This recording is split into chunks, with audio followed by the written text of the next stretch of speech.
Bon matin tout le monde! Bienvenue à l'Église La Vie Comblée. J'espère que vous passez un beau temps des fêtes. J'espère que vous allez bien. Et j'espère que vous êtes prêts pour entamer la conclusion de cette série Emmanuel, Dieu avec nous. Juste avant, un petit rappel pour vous mentionner que nos bureaux sont présentement fermés jusqu'au 3 janvier prochain.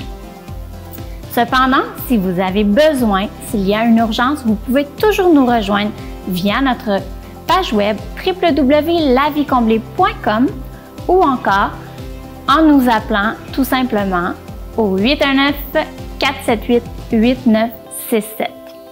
Il nous fera plaisir de pouvoir répondre à vos besoins.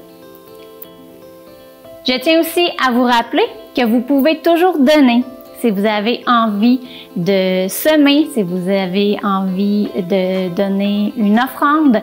Alors, vous pouvez toujours vous rendre directement sur notre page web afin de pouvoir donner en ligne, soit par virement Interact ou encore par carte de crédit. Sur notre page web au www.laviecomblée.com, vous n'aurez qu'à sélectionner « Faire un don » et suivre toutes les étapes qui vous seront données par la suite. Une façon très simple de semer dans l'Église La Vie Comblée. Sur ce, je vous invite, mesdames et messieurs, à vous lever. Je vous invite à louer notre grand Dieu et à y mettre tout votre cœur. Soyez les bienvenus ce matin pour qu'on puisse louer notre Dieu ensemble. Notre Dieu dont la grâce est plus que suffisante. Il est incomparable. Alors je vous invite à vous lever. Où est-ce que vous êtes en ce moment pour qu'on puisse le louer tous ensemble. Amen. Woo! Qui brise le pouvoir du mal de la mort, qui aime d'un amour si puissant, si fort, le roi de gloire, il est le roi des rois.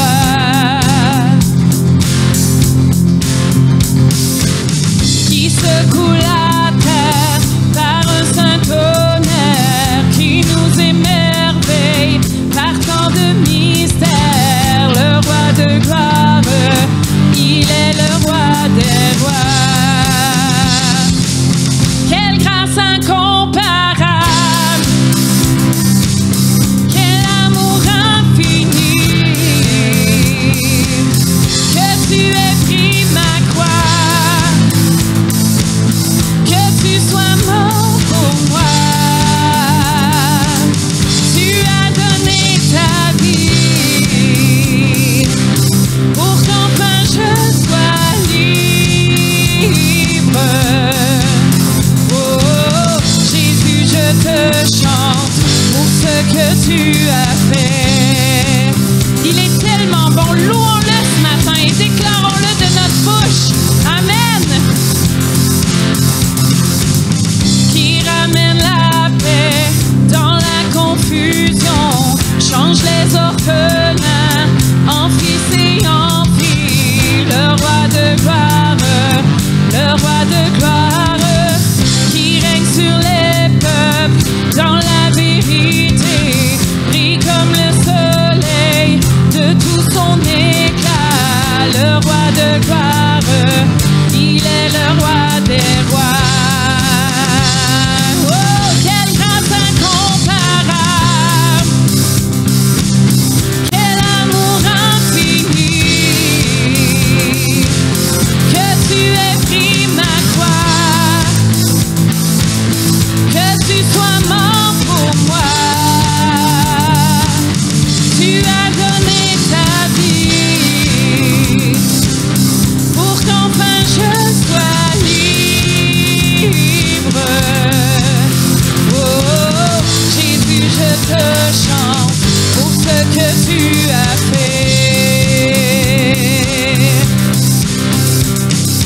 Digne est l'agneau immolé, digne est le roi vainqueur sur la mort, digne est l'agneau immolé, digne est le roi vainqueur sur la mort, digne est l'agneau immolé,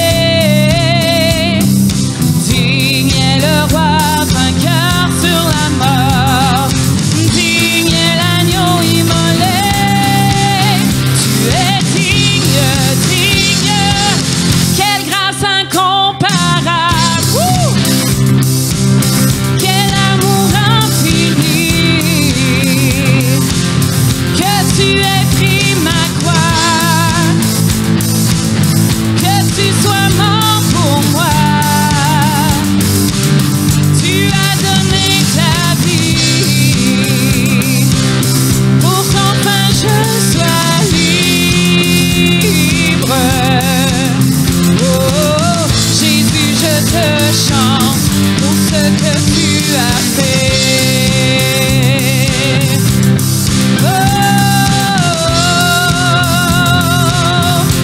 merci Jésus, merci pour ce que tu as fait.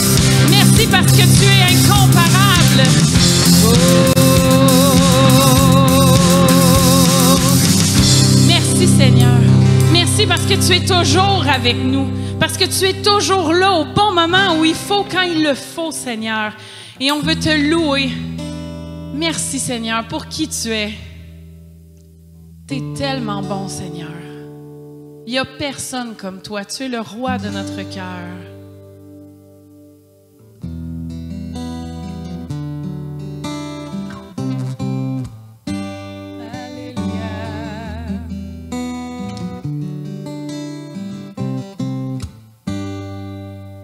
Que le roi de mon cœur soit la montagne où je cours, la fontaine où je bois, oh, il est mon chant.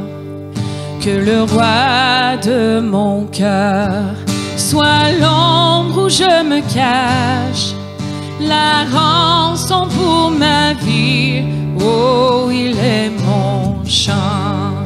Tu es bon, bon, oh, oh, tu es bon, bon, oh, oh.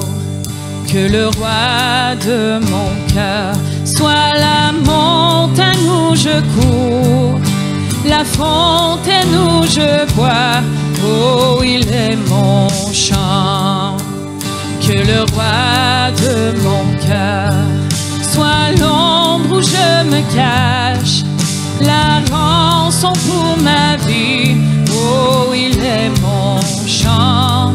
Tu es bon, bon, oh, tu es bon, bon, oh, tu es bon.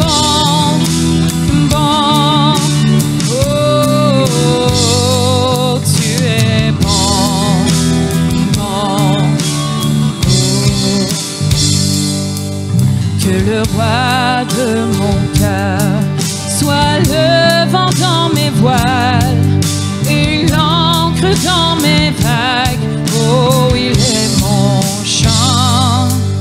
Que le roi de mon cœur soit le feu dans mes veines et l'écho de mes jours, oh, il est mon chant.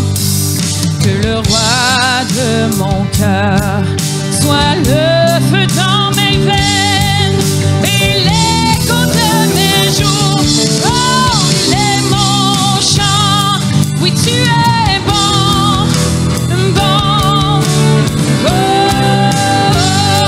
oui, tu es bon, bon, oh, oui, tu es bon, bon. Oh, oui, tu es bon, bon, oh.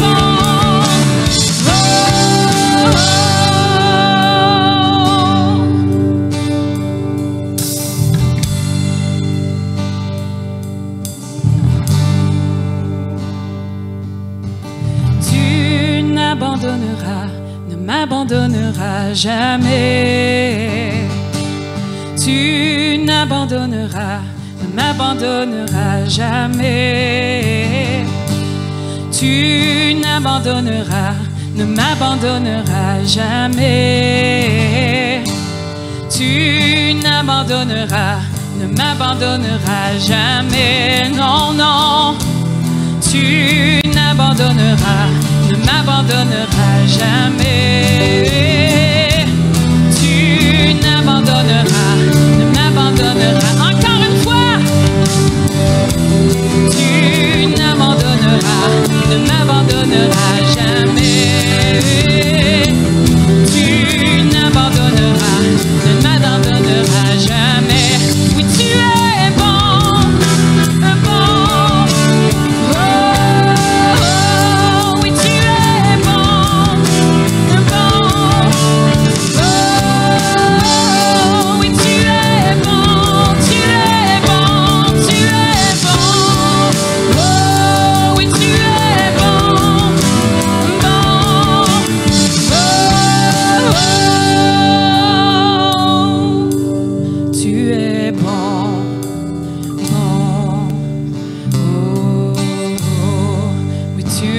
bon, bon. Oh, tu es bon, bon. Oh, tu es bon, bon. Oh, tu es bon, bon. Oh, tu es bon, bon. Oh, Seigneur, tu es bon quand je me lève le matin. Tu es bon quand je m'assois pour manger à midi. Tu es bon le soir quand je me couche. Seigneur, tu es toujours bon. Tu es un bon Père. Alors, peu importe aujourd'hui ce qui se passe dans nos vies, la réponse c'est tu es bon. Peu importe ce qu'on vit, peu importe comment on se sent, on peut te louer. Merci Seigneur. Merci d'être là. Alléluia.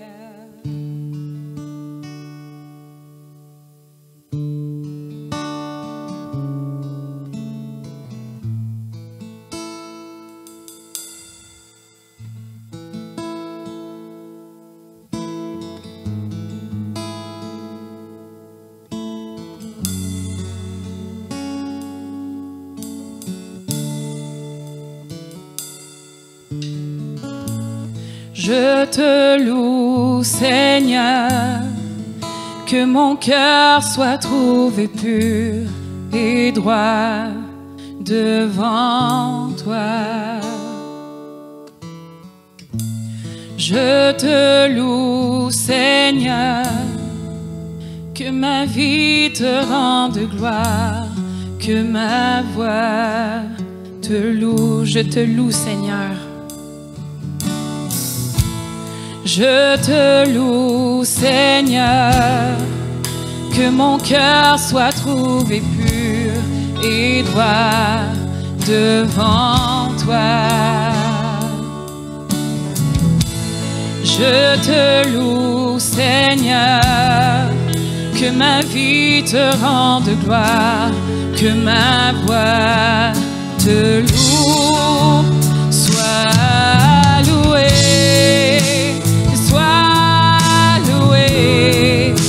Sois loué, ô Éternel. Sois loué, sois loué, sois loué, ô Éternel. Je te loue, Seigneur, que mon cœur soit trouvé pur et droit devant toi. Oh, je te loue, Seigneur, que ma vie te rende gloire, que ma voix te loue. Sois loué, sois loué, sois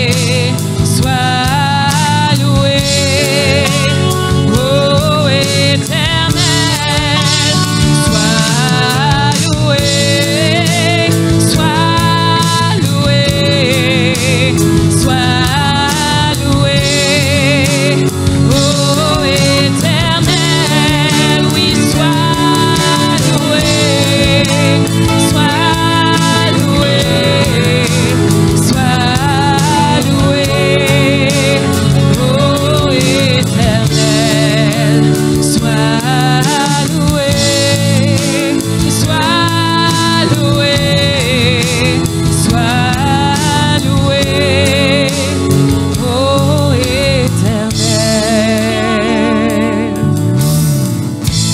Je te loue, Seigneur, que mon cœur soit trouvé pur et droit devant toi.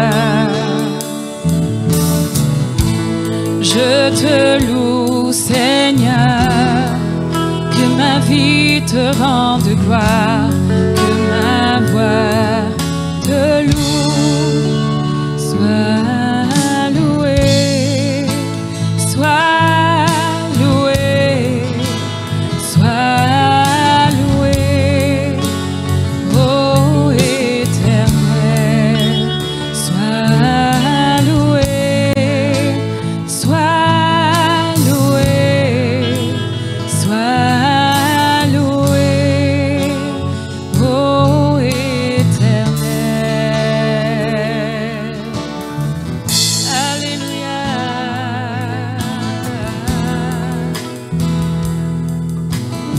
louange,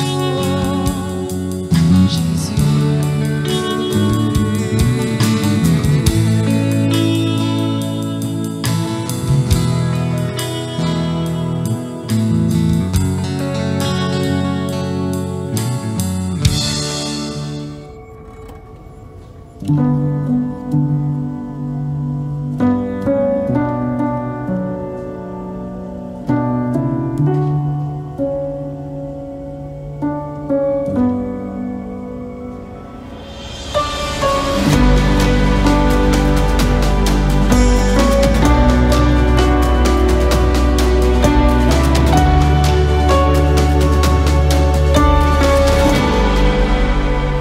Alors, bonjour tout le monde, j'espère que vous allez bien.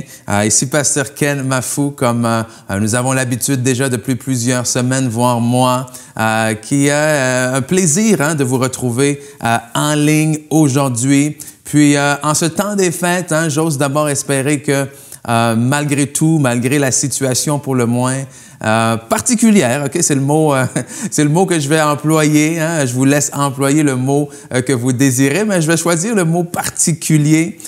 J'ose espérer que vous avez quand même passé un joyeux Noël. Puis aujourd'hui, mais pour pas que vous soyez trop déstabilisé, j'ai arboré ma traditionnelle cravate rouge parce que normalement, là, à ce temps-ci de l'année, on est soit dans notre repas de Noël ou spectacle de Noël ou quelque chose comme ça. Là. Et j'aime bien mettre ma traditionnelle cravate rouge. Donc, pour pas que vous soyez trop déstabilisé dans tout ça, j'ai pensé à vous. Je me suis dit, hey, il faut que tu mettes ta cravate. Puis aujourd'hui, on va terminer. On arrive vraiment au point culminant de cette série qu'on a débutée il y a déjà quelques semaines de cela pour nous amener à aujourd'hui, cette série intitulée « Emmanuel, Dieu avec nous ». Et c'est vraiment ça qu'on a essayé de voir, basé sur, évidemment, ce récit de la naissance de Jésus qu'on retrouve notamment en Matthieu, chapitre 1. Si on peut aller directement au verset 21, Matthieu, chapitre 1, verset 21, qui nous dit, elle mettra au monde un fils. On parle évidemment ici de Marie. Elle mettra au monde un fils et tu lui donneras le nom de Jésus, car c'est lui qui sauvera son peuple de ses péchés. Tout cela arriva afin que s'accomplisse ce que le Seigneur avait annoncé par le prophète. Verset 23, la Vierge sera enceinte, elle mettra au monde un fils et on l'appellera Emmanuel, ce qui signifie Dieu avec nous. Et on s'est vraiment penché, si vous avez été avec nous là dans les dernières semaines, sur la signification, tout ce que ça implique, cette réalité-là de Dieu avec nous. On a vu d'abord le privilège d'avoir le Zoé, la vie elle-même de Dieu en nous. On a parlé du fait que Dieu avec nous était notre assurance, nous assure la victoire, que Dieu avec nous nous donne la direction, que Dieu avec nous procure la paix. Et aujourd'hui, je veux voir un autre et dernier aspect du fait que Dieu est avec nous. Et dans ce Noël unique, on a l'habitude souvent à ce temps-ci de l'année de penser à peut-être aux cadeaux, aux échanges de cadeaux et tout ça. Puis cette année, même si peut-être ça a quand même fait partie de certaines de nos conversations, on s'entend pour dire que c'était loin, très loin d'être la priorité cette année.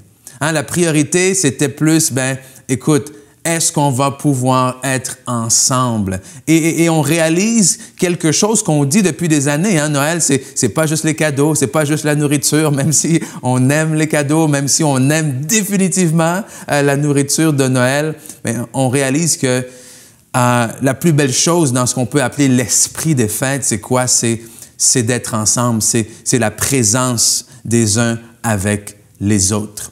Et ça, il n'y a rien qui peut remplacer ça. Il n'y a aucune technologie qui peut remplacer cette présence physique-là. Et c'est normal pour moi jusqu'à un certain point parce qu'on réalise finalement que le plus beau cadeau qui nous a été donné aussi à Noël, c'est quoi? C'est justement le cadeau d'une présence, de la présence de Dieu lui-même avec nous. Et aujourd'hui, je veux voir avec vous, Dieu avec nous, quoi? Dieu avec nous mérite notre gratitude. Dieu avec nous mérite notre gratitude. Pourquoi? Parce qu'en fait, Qu'est-ce qu'on fait lorsqu'on reçoit un cadeau? Bien, l'attitude polie, l'attitude générale, l'attitude qu'on se doit d'avoir, hein, qui est normale lorsqu'on reçoit un cadeau, c'est quoi? Bien, c'est de dire merci. Et dans cette période des fêtes, je veux qu'on soit capable de dire merci à Dieu. Je veux qu'on soit capable d'avoir une attitude de gratitude malgré tout ce qui se passe, autour de nous. Et c'est certain qu'on a souvent l'habitude, nous, de fixer davantage les regards sur ce que l'on n'a pas, sur ce qui nous manque. Okay? Vous allez mettre un enfant devant un garde-manger, devant un frigidaire rempli. Tu viens d'aller faire l'épicerie. Il va ouvrir la porte du frigo. Il va ouvrir la porte du garde-manger. Ça va être plein tellement qu'il va avoir de la difficulté à trouver les affaires dedans. Mais finalement, il va noter quoi? Il ne notera pas tout ce qui est dedans. Il va noter ce qui manque. Tu peux acheter 10 sortes de céréales et finalement, tout ce que tu vas entendre, c'est « Ah, t'as pas acheté des Fruit Loops? » Okay? On a tendance à fixer les regards sur ce qu'on n'a pas ou sur ce qu'on pense qui nous manque. Des fois, on parle dans notre vie comme si on était toujours à une carte près dans notre vie d'avoir le jeu parfait. Si seulement j'avais ci, si seulement j'avais ça, si seulement j'avais pas perdu telle chose. Et le jour où on a finalement la carte qu'on avait dit, si seulement j'avais ça, mais qu'est-ce qui se passe? On en trouve souvent une autre. Okay? C'est jamais parfait. Et à combien plus forte raison encore, écoute, pendant cette période-là de pandémie, cette période exceptionnelle où est-ce qu'on a, oui, littéralement, vraisemblablement, perdu des choses. Où est-ce que c'est facile de voir les choses qu'on a perdues, les choses qui nous manquent, ou juste dans cette période des fêtes-là, les gens qu'on aimerait avoir à côté de nous et qui ne le sont pas. C'est facile de regarder ça. Mais je veux vous inviter aujourd'hui, comme j'ai dit, à dire merci à Dieu. Parce qu'encore une fois, le plus beau cadeau qu'on reçoit à Noël, c'est le cadeau de la présence de Dieu. Alors, je veux qu'on apprenne à développer une attitude de gratitude, c'est-à-dire une attitude d'un cœur qui est capable d'être reconnaissant, comme on va voir un peu plus loin, peu importe ce qui se passe, peu importe ce que l'on vit, peu importe ce que l'on ressent. Et pour ce faire, on va aller voir une histoire que j'aime bien dans la parole de Dieu, l'histoire de 10 lépreux qui vont vers Jésus pour être guéris. Et comme on va lire ensemble, les 10 sont guéris, mais il y en a un des 10 qui fait quelque chose de différent que les autres. Donc, on retrouve cette histoire en Luc. On va la lire ensemble aujourd'hui en Luc, chapitre 17. On va lire à partir du verset 11 jusqu'à 19. Donc, Luc, chapitre 17, versets 11 à 19. Qui nous dit, « Jésus, se rendant à Jérusalem, passait entre la Samarie et la Galilée. Comme il entrait dans un village, 10 lépreux vinrent à sa rencontre. Se tenant à distance, ils élevèrent la voix et dirent, « Jésus, Maître, aie pitié de nous. » Dès qu'il les eut vus, il leur dit, « Allez vous montrer au sacrificateur. » Et pendant qu'ils y allaient, il arriva qu'ils furent guéris. L'un d'eux, se voyant guéri, revint sur ses pas, glorifiant Dieu à haute voix, il tomba sur sa face aux pieds de Jésus et lui rendit grâce. Le remercia, l'honora, fit preuve de gratitude. C'était un Samaritain. Jésus, prenant la parole, dit, « Les 10 n'ont-ils pas été guéris? Et les 9 autres, où sont-ils? Ne s'est-il pas trouvé, ou plutôt ne s'est-il trouvé que cet étranger pour revenir et donner gloire à Dieu? » Puis il leur dit, il lui dit, « Lève-toi, va, ta foi t'a sauvé. » OK? Ici, on voit dans cette histoire 10 lépreux. Et comme c'est écrit, ils se tenaient à l'écart. Pourquoi? Parce que les lépreux, de leur condition dans la loi, à l'époque, les lépreux ne pouvaient pas s'approcher du peuple. Si on peut dire, les lépreux étaient confinés, ensemble dans un lieu retiré et n'avaient pas le droit de se mêler à la foule. Et lorsqu'ils ont crié vers Jésus pour qu'il les guérisse, pour qu'il vienne à leur secours, Jésus leur a dit, ben, allez vous présenter devant le sacrificateur, allez vous présenter devant le prêtre. Pourquoi? Parce que c'était la coutume, ou plutôt c'était c'était ce que la loi demandait. Okay? Dans le sens où, pour que le lépreux puisse réintégrer la vie sociale normale, il devait aller se montrer au prêtre. Le prêtre l'examinait et voyait, bon, OK, oui, c'est vrai, tu as été guéri, tu n'as plus la lèpre, donc c'est bon, tu peux regagner la société, reprendre ta vie normale. Donc, c'est intéressant que Jésus n'a pas dit, les a pas touchés, n'a pas dit, allez, vous êtes guéris. Lorsqu'ils ont dit, aie pitié de nous, tout ce que Jésus a répondu, c'est, ben, allez vous montrer devant le prêtre. Donc, c'était une façon de leur dire, allez-y. Et alors qu'ils sont allés, c'est-à-dire que quand ils sont partis, ils étaient encore malades, mais en chemin, ils ont été guéris. Et aujourd'hui, bien évidemment, on veut mettre l'accent sur la gratitude de celui qui est revenu, mais je trouve intéressant de voir le pas de foi qu'ils ont fait en allant se présenter vers le prêtre alors qu'ils étaient encore malades. Imaginez ça, non? Okay? Ils ont très bien compris ce que Jésus voulait leur dire. Alors, ils sont partis malades en se disant, est-ce que je vais me présenter devant le prêtre malade? Non, ils sont allés avec foi en croyant qu'une fois devant le prêtre, devant le sacrificateur, ils seraient guéris. Donc, c'est une belle leçon de foi ici. Mais regardons plutôt au niveau de la gratitude de cet homme-là. Un seul est revenu vers Jésus. Et Jésus prend la peine de spécifier ici que cet homme-là est quoi? Cet homme-là est un étranger, est un Samaritain, c'est-à-dire étranger au peuple de Dieu, étranger aux coutumes de Dieu, mais pourtant, lui, cet étranger-là, vient de reconnaître la grâce qui lui a été faite. Et quand je lis ça, quand je vois ça, ça me montre combien des fois on prend pour acquis les choses qui nous sont familières. C'est difficile, on dirait, d'être reconnaissant pour les choses qu'on a, pour les choses dans lesquelles on a grandi. Peut-être on les prend pour acquis. Okay? Et je parlais dernièrement lorsque on faisait les paniers de Noël et puis qu'on avait aussi les cadeaux pour les enfants. Et je parlais avec certaines personnes, comment est-ce que des fois je me dis, wow, mes enfants, les enfants aujourd'hui réalisent pas des fois à quel point ils sont bénis, à quel point ils sont chanceux. Pourquoi? Parce que moi, à leur âge, j'avais rarement, à cause de notre situation dans notre famille, j'avais rarement des cadeaux neufs. Okay, j'étais en train d'emballer des cadeaux, ou plutôt d'emmener des cadeaux. Je regardais ces cadeaux-là, je me disais, wow, je donne des cadeaux à des enfants aujourd'hui. J'avais même pas ça, ce genre de cadeaux-là, quand moi j'étais jeune. Et dans ma tête, alors que je disais ça, ben, c'était comme, hey, les jeunes aujourd'hui, ils réalisent pas à quel point ils sont bénis, ils manquent de gratitude. Mais pendant que je disais ça, il y a quelqu'un d'autre qui était là avec moi, quelqu'un de plus âgé que moi, puis qui me disait, hey, toi, tu parles de cadeaux usagés, OK, c'est beau, mais moi, dans mon temps, à mon époque, lorsqu'on avait une orange comme cadeau, c'était une bonne année.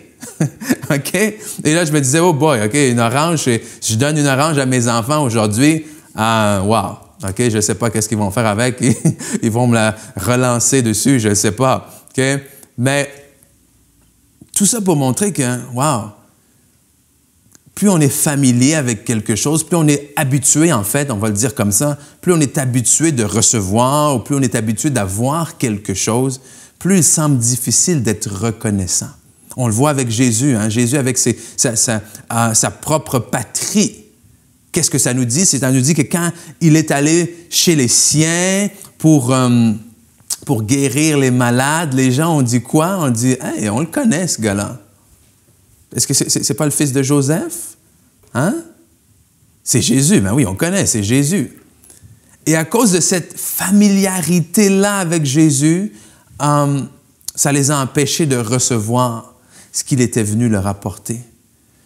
Mais cet étranger, ce Samaritain-là, qui dans sa tête, en fait, est même pas digne de recevoir quelque chose venant du Dieu qui n'est pas son Dieu.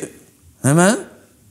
Mais il reconnaît donc cette grâce, cette joie, et il prend la peine de revenir vers Jésus pour lui démontrer cette gratitude.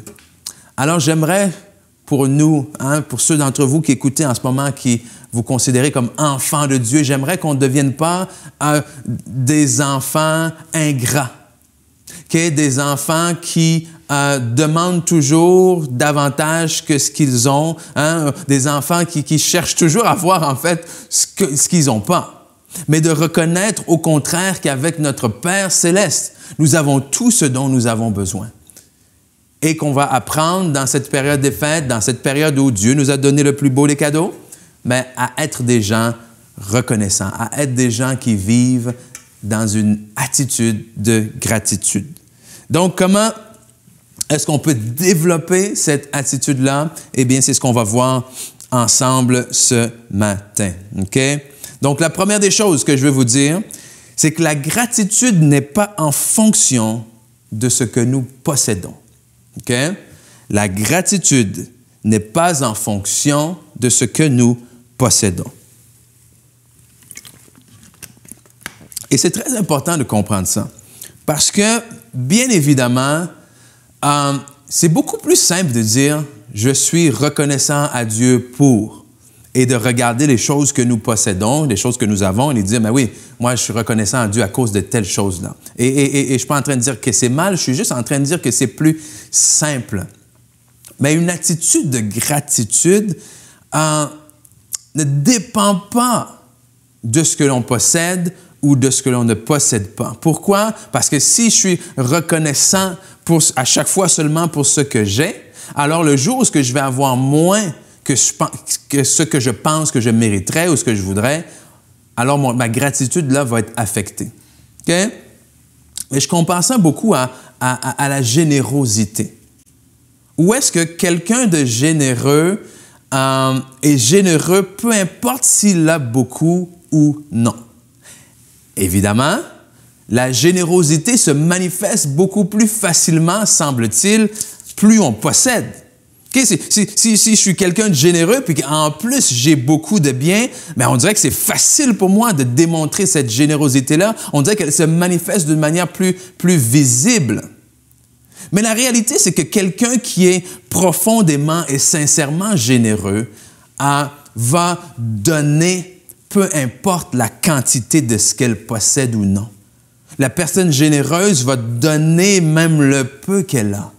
La personne généreuse va donner de son temps, va donner de son argent, va donner de ses conseils, va donner de son cœur. Pourquoi? Parce que la personne généreuse se donne d'abord elle-même parce que c'est ce qu'elle est.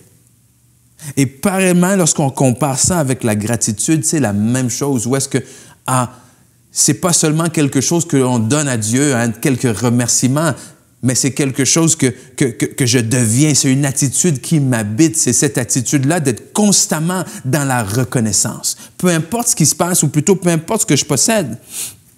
Et l'apôtre Paul le dit bien dans Philippiens 4, les versets 12 et 13. Okay? Philippiens, chapitre 4, versets 12 et 13. Je l'ai là sur la version Parole vivante. Et l'apôtre Paul dit « Je sais me restreindre et subsister dans la disette et dans l'humiliation. Je sais aussi jouir de l'abondance. » Je suis familiarisé avec toutes les situations. OK? C'est là qui est important pour moi. Je suis familiarisé avec toutes les situations. Je sais m'adapter à toutes les situations. C'est ce qu'il dit. J'ai appris à être rassasié et j'ai appris à avoir faim. Je sais vivre dans le bien-être et je sais vivre dans les privations. Verset 13, je peux tout quoi? Je peux faire tout ce que je viens juste d'énumérer, OK? Dans la communion de celui qui est la source de ma force. Parce que voici le problème, OK? On vit dans un monde où on a appris à vivre, du moins, trop de l'extérieur à l'intérieur. Et quand je dis on vit de l'extérieur à l'intérieur, c'est quoi? C'est qu'on cherche à ce que les circonstances, les situations, les choses extérieures, viennent changer notre état. intérieur. Par exemple, je vais m'attendre à ce que ce que je possède va dicter si je suis reconnaissant ou non. Ce que je possède dicte si je peux être généreux ou non. Mais c'est pas ça. La Bible, ou plutôt la vie avec Dieu, c'est une vie qui part de l'intérieur vers l'extérieur. Okay? La vie entière, ça a été quoi? La marche, les gens ont essayé de faire des choses justes, des bonnes choses pour devenir justes devant Dieu. Mais Dieu a dit, non, il n'y a personne qui est capable d'être assez bon pour devenir juste. Il dit, moi, je vais vous rendre juste. Moi, je vais faire de vous une nouvelle créature pour qu'à partir de cette nouvelle être que vous devenez, vous allez pouvoir agir de nouvelle façon. Et c'est là où cette gratitude-là doit venir de l'intérieur et aller vers l'extérieur. Et non pas le contraire. OK? Non pas le contraire. Et dans le même ordre d'idée, on va y aller deuxièmement. On va dire que la gratitude est une décision également qui est indépendante des circonstances. Non seulement ça ne dépend pas de ce que l'on possède, c'est-à-dire pas parce que j'ai beaucoup que je vais être plus reconnaissant, même si lorsqu'on dit ça, on dirait que c'est logique. Plus j'ai, plus je peux être reconnaissant. Non, je peux quand même être quelqu'un de reconnaissant. OK?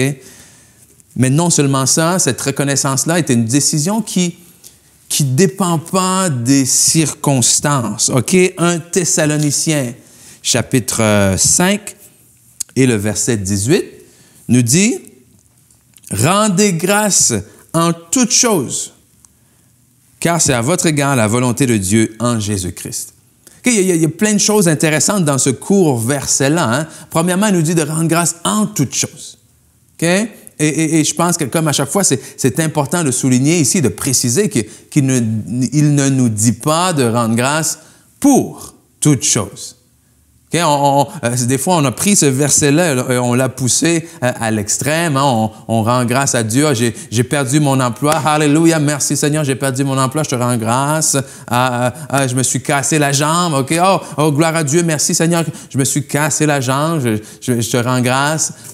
Non. On ne rend pas grâce à Dieu pour les problèmes, pour les situations, mais on apprend en tant qu'enfant de Dieu à nous réjouir même au milieu des épreuves.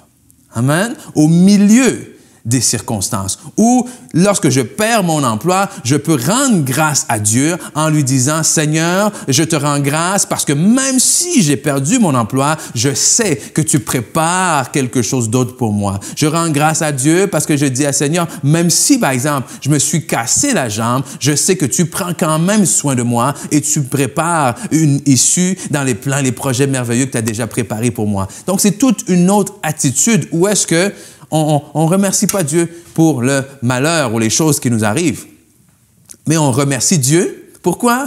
Parce que peu importe ce qui nous arrive, il est toujours Dieu. Amen. Peu importe ce qui nous arrive, Emmanuel est toujours avec nous. Et c'est là où on doit être constamment reconnaissant. Ce qu'il nous dit ici également, c'est quoi? C'est que c'est la volonté de Dieu. C'est qu'est-ce que Dieu désire? Dieu désire que nous développions cette attitude-là de reconnaissance. Il veut qu'on soit des gens reconnaissants, un peuple de gratitude. Okay? Pourquoi? Parce que même j'ai lu certains articles et tout ça, je ne me rappelle pas exactement des statistiques précises et tout ça, mais des articles qui démontrent comment un cœur reconnaissant, quelqu'un qui est capable d'être reconnaissant pour plusieurs choses, c'est bon, c'est bénéfique pour la santé, non seulement physique, mais évidemment santé mentale aussi, de développer une attitude de reconnaissance. Mais ça, comme j'ai dit, comme on a dit dans l'énoncé même de ce deuxième point-là, c'est une décision. Okay? C'est un choix. On dirait que ce n'est pas quelque chose qui va dans une direction naturelle. Et c'est intéressant, pourquoi? Parce que quand on regarde dans le passage même qu'on a lu ensemble, dans cette histoire-là des 10 lépreux, qu'est-ce que ça nous dit? Ça nous dit, en fait, au verset 15, toujours en Luc, chapitre 17, au verset 15, ça dit quoi? Ça dit que l'un d'eux, se voyant guéri, revint sur ses pas. Okay? Il revint sur ses pas. C'est-à-dire qu'il allait dans une direction. Il aurait pu continuer dans cette direction, comme les 9 autres ont fait, mais il a pris la décision de s'arrêter, de revenir sur ses pas et de dire merci. Et c'est là où je dis, la gratitude, c'est une décision. Être reconnaissant, c'est une décision. C'est une décision qu'on doit prendre, peu importe la direction dans laquelle on prend, OK? Les 10 s'en allaient dans une bonne direction, c'est-à-dire que ils ont reconnu les 10 en plein milieu du chemin, peu importe, qu'ils avaient été guéris, OK? Donc, même si tu t'en vas dans une bonne direction, c'est important d'arrêter et de revenir, de prendre le temps de dire merci. De ne pas prendre pour acquis cette guérison-là. Mais même si les circonstances autour de toi semblent t'emmener dans une mauvaise direction, les choses vont mal, c'est quand même important, de prendre le temps de t'arrêter, de revenir sur tes pas et de dire merci à Dieu. De dire merci à Dieu dans toutes les circonstances. Pourquoi? Parce que troisième chose, la gratitude nous aide à voir les choses sous une autre perspective. Okay? Troisièmement, la gratitude aide à voir les choses sous une autre perspective. Okay, mon fils, le plus vieux dernièrement, il a commencé à porter des lunettes. Okay? C'était quand même assez récent où il commençait à plisser des yeux lorsqu'il regardait, puis on se demandait pourquoi. Mais finalement, après rendez-vous chez l'optométriste, ils ont vu que, il avait des problèmes au niveau de sa vue, qu'il avait besoin de lunettes. Okay? Et je me rappellerai toujours lorsque il a reçu ces lunettes-là, la première fois qu'il les a mis, qu'il est revenu à la maison avec, c'était comme si, il venait de découvrir quelque chose de nouveau. Okay? Et il s'amusait à s'éloigner tout le temps, puis de regarder, puis de voir le plus loin possible. Et en fait, il regardait des choses qui avaient toujours été là. Mais c'est comme s'il les voyait pour la première fois. Okay? Et c'est ça quand je parle de changer de perspective. C'est pas qu'on a simplement cette pensée magique de voir le bon côté des choses, okay? Même si c'est une bonne habitude à prendre. C'est plus que ça. Avoir la gratitude, c'est pas que, le fait que je suis reconnaissant vient tout d'un coup, changer toute la situation. Non. C'est que ça me permet de voir des choses que je ne voyais pas avant, même si ces choses-là étaient toujours là. Bref, changer de perspective ou plutôt avoir cette attitude de gratitude-là me permet non pas de changer la scène qui se présente devant moi, mais de changer ma position par rapport à ce que je regarde. Tu prends l'image de quelqu'un qui est dans un stade, par exemple. Quelqu'un qui est dans un stade, qui est en train de regarder un spectacle ou un match, une compétition sportive ou quoi que ce soit. Tu peux être assis à différents endroits dans ce stade. Tu peux être assis dans la première rangée. Si on parle d'un match de hockey, par exemple, tu peux être assis dans la première rangée derrière le banc des joueurs. Et tu peux être assis dans la dernière rangée derrière le gardien de but adverse. Ou tu peux être assis carrément en haut dans la dernière rangée. Et je vous garantis que ces 3 personnes-là, ces 3 endroits-là, assistent au même match. Mais les 3 personnes ne voient pas exactement les mêmes choses. Okay? Donc, une attitude de gratitude nous permet de changer de position par rapport aux circonstances qui se passent dans la vie. Et quand j'ai un différent regard sur la situation, inévitablement, j'ai des différentes pensées par rapport à la situation. Et si j'ai des différentes pensées par rapport à la situation, je ressens une différente émotion. Et si j'ai des différentes émotions par rapport à cette situation, je vais prendre une différente décision. OK?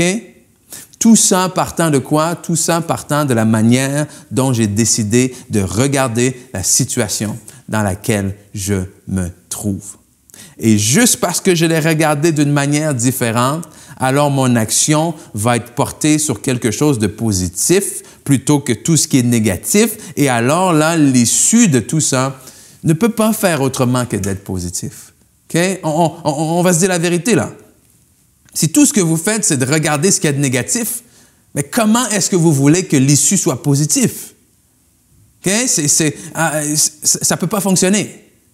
Que si tout ce que vous regardez dans la situation dans laquelle vous êtes, c'est tout ce que vous n'avez pas, c'est tout ce qu'on vous a enlevé, c'est tout ce que vous avez perdu, bien c'est tout ce que vous allez entretenir. Et si c'est tout ce que vous entretenez, c'est tout ce que vous allez ressentir. Et si c'est tout ce que vous ressentez, c'est tout ce que vous allez produire. Et peu importe le bien qui se trouve caché quelque part là, vous ne le verrez pas. Pourquoi? Parce que peut-être vous avez décidé de rester dans cette position de victime. Mais si vous voulez voir autre chose que ce que voit une victime, alors vous avez besoin de sortir de la position de victime. Vous avez besoin de vous asseoir, de vous positionner dans la position de vainqueur, dans cette position d'enfant de Dieu, dans cette position qui reconnaît que Emmanuel, que Dieu lui-même habite en moi. Amen? Donc, comme j'ai dit, c'est plus que le fait de dire « Ah, il faut que tu vois le bon côté des choses. » Parce que la réalité, c'est que des fois, ça prend du temps à examiner une situation puis à dire « OK, c'est quoi le bon côté dans tout ça? » Amen? Mais ultimement, le bon côté, c'est que Emmanuel est toujours avec moi, peu importe ce qui se passe. OK? Et parce qu'il est toujours avec moi, et parce que je décide de me positionner là, j'arrive à mettre des nouvelles lunettes et j'arrive à voir des choses qui n'étaient pas là. Et c'est ce qui nous amène au 4e et dernier point. Ben, la gratitude nous permet d'être plus conscients de la présence de Dieu. Okay? La gratitude nous permet d'être plus conscients de la présence de Dieu. Okay? Et juste avant de continuer dans ce point-là, j'ai vu il y a un verset que je voulais vous donner, que je trouve tellement important, en psaume 118, verset 24. Psaume 118, verset 24, lorsqu'on parle de changer de perspective, hein, qui nous dit « Voici le jour que l'Éternel a fait, qu'il soit pour nous un sujet d'allégresse et de joie. » À chaque jour, tu te dis, wow, c'est le jour que l'Éternel a fait, que ce jour lui-même soit pour moi un sujet de joie. Que peu importe comment c'est passé hier, peu importe ce qui va se passer demain parce que je ne le sais pas, peu importe ce qui va se passer même aujourd'hui, ce jour-là est le jour que Dieu a créé, mais ce jour lui-même doit être pour moi un sujet de joie. Et la réalité, c'est qu'il faut reconnaître que nombreux sont ceux qui ne le verront pas ce jour. Hein? Il y a des gens qui ne sont pas là aujourd'hui. Mais vous êtes là aujourd'hui.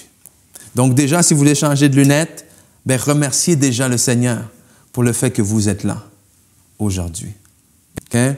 Et plus vous allez faire ça, mais plus ça va nous aider, comme on a dit quatrièmement, à être conscients de la présence de Dieu. La gratitude nous aide et nous permet d'être plus conscients de la présence de Dieu. Parce que plus tu le remercies, c'est comme si, plus tu le vois, OK? Pardon? C'est comme si, je ne sais pas si vous avez vécu l'expérience de vous acheter une nouvelle voiture, OK? Peu importe, votre ancienne voiture est brisée, vous avez eu un accident ou vous avez tout simplement le goût de changer de véhicule. Qu'est-ce qui se passe à ce moment-là? Okay? Évidemment, vous commencez à magasiner, à regarder ce que vous avez besoin, examiner vos besoins, examiner vos capacités, tout ça, et soudainement, votre choix commence à s'arrêter sur une sorte de véhicule en particulier. Mais qu'est-ce qui arrive à ce moment-là?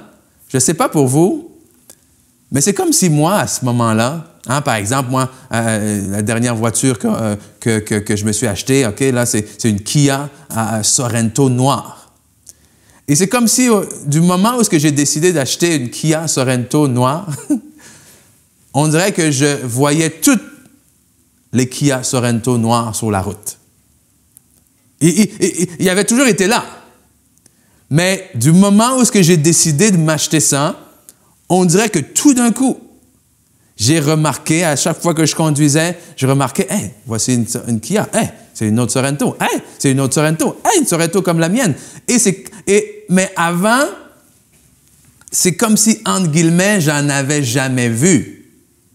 Mais c'est clair que j'en avais déjà vu, on s'entend. Mais j'avais jamais porté attention. Jusqu'au moment où je décide de porter mon attention dessus, justement. Et c'est ce qui arrive. Plus on apprend, plus on développe l'habitude de rendre grâce à Dieu, c'est-à-dire d'être reconnaissant, c'est-à-dire que plus on prend l'habitude de remercier Dieu, plus on voit Dieu. Plus on le voit agir dans les petites choses. OK? Plus on reconnaît sa présence. Et c'est ce qui est arrivé. Celui qui est retourné vers Jésus, il est retourné vers Jésus. Pourquoi? C'est parce que, pas seulement qu'il a été guéri, pas seulement qu'il était rempli de joie, mais parce que ultimement, il a reconnu que Dieu était là. Amen? Les 9 autres sont allés vers Jésus. « Oh, Maître, fais quelque chose pour nous, là. » Ils ont été guéris, ils ont reçu ce qu'ils voulaient, ils sont partis. Mais lui, finalement, ce Samaritain, cet étranger-là, qu'est-ce qui s'est passé? C'est que lui a reconnu, que Dieu était présent. Et la Bible nous dit qu'il a rendu grâce à Dieu. Hein? Luc 17, versets 15 et 16, c'est ce que ça nous dit. L'un d'eux, se voyant guéri, revint sur ses pas, comme on a vu plus tôt. Qu'est-ce qu'il a fait? Glorifiant Dieu. Hein? Dire à quel point Dieu est bon, dire à quel point Dieu est grand. Bref, c'est de lui rendre grâce. C'est de le remercier. Et il tomba sur sa face aux pieds de Jésus et fit quoi? Et lui rendit grâce. Okay? Il a réalisé que Dieu était là. Et c'est ce que je veux que vous arriviez à réaliser aussi dans vos vies, que Dieu est tout le temps là. Pour ce faire, il va falloir que vous appreniez à le remercier pour les petites choses. Attendez pas le feu d'artifice, okay, pour remercier Dieu. C'est comme si des fois, par exemple, on manque d'argent, on est dans le besoin, puis on attend de recevoir 1 million avant de remercier Dieu. Si on reçoit juste un 5 $, c'est comme, juste 5 $. Je dis, mais c'est 5 $ de plus que tu avais avant, OK? Apprenons à dire, hey, merci Seigneur. Merci pour ce 5 $. Okay? Parce que je sais que si ce 5 $-là est arrivé, c'est que tu en as d'autres pour moi en réserve. Hein? Et plus on apprend à remercier Dieu pour les 5 $, plus on va les voir. Plus on apprend à remercier Dieu pour les petites choses qu'il fait, plus on va les voir ces supposées petites choses. Mais plus on va les voir, plus ces petites choses-là vont devenir de grandes choses dans nos vies, vont prendre beaucoup d'importance dans nos vies. Parce que tout ce que Dieu fait, hein, nous on dit, ça c'est petit, ça c'est grand. Mais tout ce que Dieu fait, en fait, est grand. Parce que c'est ce qu'il est. Dieu ne fait pas de petites choses. Dieu fait de grandes choses pour nous. Parce que c'est un Dieu qui est grand. Amen. Mais nous, des fois, c'est dans notre façon de penser qu'on dit, ça c'était bien, ça c'était petit, ça c'est grand. Et on dirait qu'on cherche absolument le grand pour nous prouver que Dieu est là. Mais la Bible nous dit, on l'a lu ensemble, Emmanuel, Dieu, il est là, avec nous. Et ça en soi, je ne sais pas s'il y a quelque chose de plus grand que ça. Et cette gratitude, c'est plus qu'un simple « Ah, OK, merci, bye ». C'est comme j'ai dit, c'est de reconnaître vraiment la vie, la présence de Dieu en nous. Et dernièrement, si on lit quelque chose d'intéressant au verset 19, toujours dans le chapitre 17 en Luc, je voulais souligner ceci en terminant. Le verset 19 dit, « Puis il dit », donc c'est Jésus qui parle à l'homme qui est revenu, okay, le seul sur les 10 qui est revenu le remercier. Jésus lui dit, puis il lui dit, « Lève-toi, va, ta foi t'a sauvé. » OK? Intéressant, n'est-ce pas? Il n'a pas dit « ta foi t'a guéri ». Il a dit maintenant « va, ta foi t'a sauvé ». Pourquoi? Il est revenu vers Jésus guéri. On s'entend? OK? On a lu, hein? Alors qu'ils s'en allaient, ils se trouvèrent qu'ils furent guéris. Donc, les autres sont partis déjà guéris. Lui est revenu vers Jésus guéri. Mais qu'est-ce qui est arrivé maintenant? Il repart non seulement guéri, mais il repart quoi? Il repart sauvé. Et c'est le point que je veux vous faire aujourd'hui. 10 ont été guéris, mais un seul a été sauvé. Pourquoi? Parce qu'un seul a reconnu la présence de Dieu. Un seul a rendu grâce à Jésus-Christ comme étant le Fils de Dieu. Et c'est là que je veux vous dire, Dieu veut vous faire du bien. Dieu veut vous guérir physiquement, mentalement, émotionnellement. Dieu veut vous guérir. Mais Dieu veut faire plus que vous guérir. Okay? Dieu veut vous sauver. Dieu veut faire plus qu'être présent dans vos vies. Dieu veut se manifester dans vos vies. Dieu veut faire plus qu'habiter en vous. Dieu veut transformer complètement vos vies. Alors, c'est là où, si vous écoutez ça aujourd'hui, amen, et que vous êtes déjà enfant de Dieu, vous vous considérez déjà comme chrétien, ma prière, mon invitation pour vous, c'est d'être reconnaissant, OK? De ne pas être des enfants ingrats devant la beauté, devant le côté précieux du cadeau qui nous a été fait de Dieu avec nous. Que cette période-là des fêtes, une période particulière, vous aide tout de même à revenir et vous focusser sur le fait que le plus beau cadeau qui vous a été donné, c'est le cadeau de la présence de Dieu. Mais comme tout cadeau, il n'est pas fait pour rester tout simplement au pied du sapin. Tout cadeau est fait pour quoi? Pour être déballé et être consommé. Dans le sens où tu le déballes et tu fais ce à quoi il est appelé à faire. Et c'est la même chose pour vous. Le cadeau de la présence de Dieu n'est pas fait seulement pour rester tranquillement en vous. Alléluia, gloire à Dieu, merci, je suis sauvé.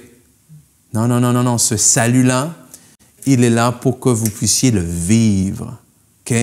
Pour qu'il puisse se manifester. Donc, c'est ma prière pour vous, que le Seigneur puisse vous révéler davantage et davantage sur sa présence, sur tout ce qu'il veut faire en vous et à travers vous. Et si vous écoutez et que vous ne vous considérez pas comme chrétien, comme enfant de Dieu, et que vous dites, oui, mais c'est quoi justement? La Bible nous dit que celui qui croit en Dieu, qui met sa confiance en Dieu, qui croit en fait que Jésus est le Fils de Dieu, qu'il est mort et ressuscité pour nos péchés, la Bible nous dit que nous recevons ce magnifique don, ce magnifique privilège de devenir enfant de Dieu. Enfant de Dieu, héritier de Dieu, c'est-à-dire nous héritons de la vie éternelle, de la vie même de Dieu, et que cette vie-là a la capacité de transformer nos vies. Parce qu'il faut croire que Dieu a tant aimé le monde plutôt, qu'il a donné son Fils unique, afin que quiconque croit en lui, c'est-à-dire mettre sa confiance en lui, ne périsse point, mais ait la vie éternelle. Et aujourd'hui, ma prière pour vous, c'est que vous ayez l'assurance de passer l'éternité auprès de Dieu, d'accéder à cette vie éternelle-là qui est un don gratuit, c'est-à-dire que c'est un cadeau. Mais comme tout cadeau, vous avez besoin d'abord de faire quoi? De l'accepter. Okay? Et aujourd'hui, je vous offre de la part de Dieu le cadeau de sa présence, le cadeau de sa vie qui va venir habiter en vous.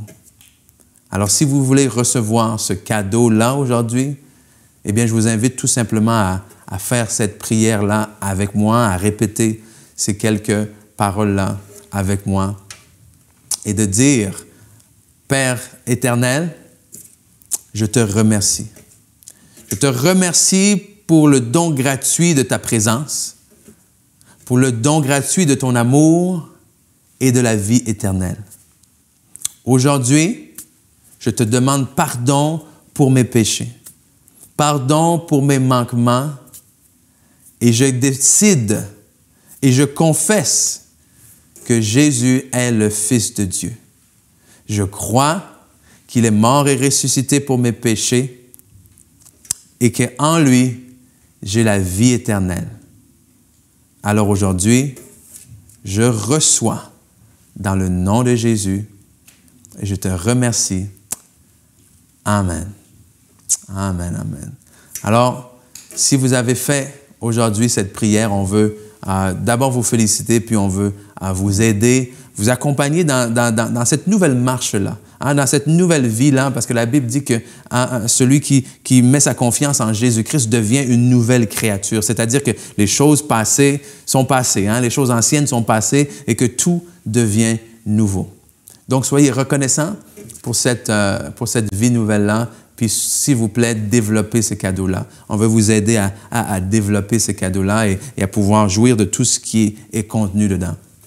Donc, bon, ben, c'est sur ce, eh bien, je vous souhaite une belle journée, un bon dimanche, un bon temps des fêtes, tout le monde. N'oubliez pas, malgré toutes les circonstances, malgré ce que vous possédez ou non, malgré tout ce qui se passe, développez, gardez cette attitude-là de gratitude. Pourquoi? Parce que n'oubliez pas qu'Emmanuel, Dieu, est avec vous.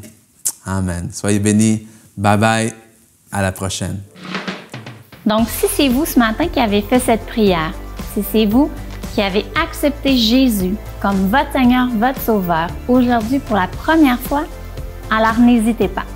N'hésitez pas à nous contacter via notre page web, via notre page Facebook. Il nous fera un grand plaisir de pouvoir répondre à votre appel, de pouvoir répondre à toutes vos questions et vous guider dans les prochains pas à faire. Sur ce, mesdames et messieurs, je vous souhaite un très beau dimanche, une belle semaine et on se revoit en 2021. À bientôt!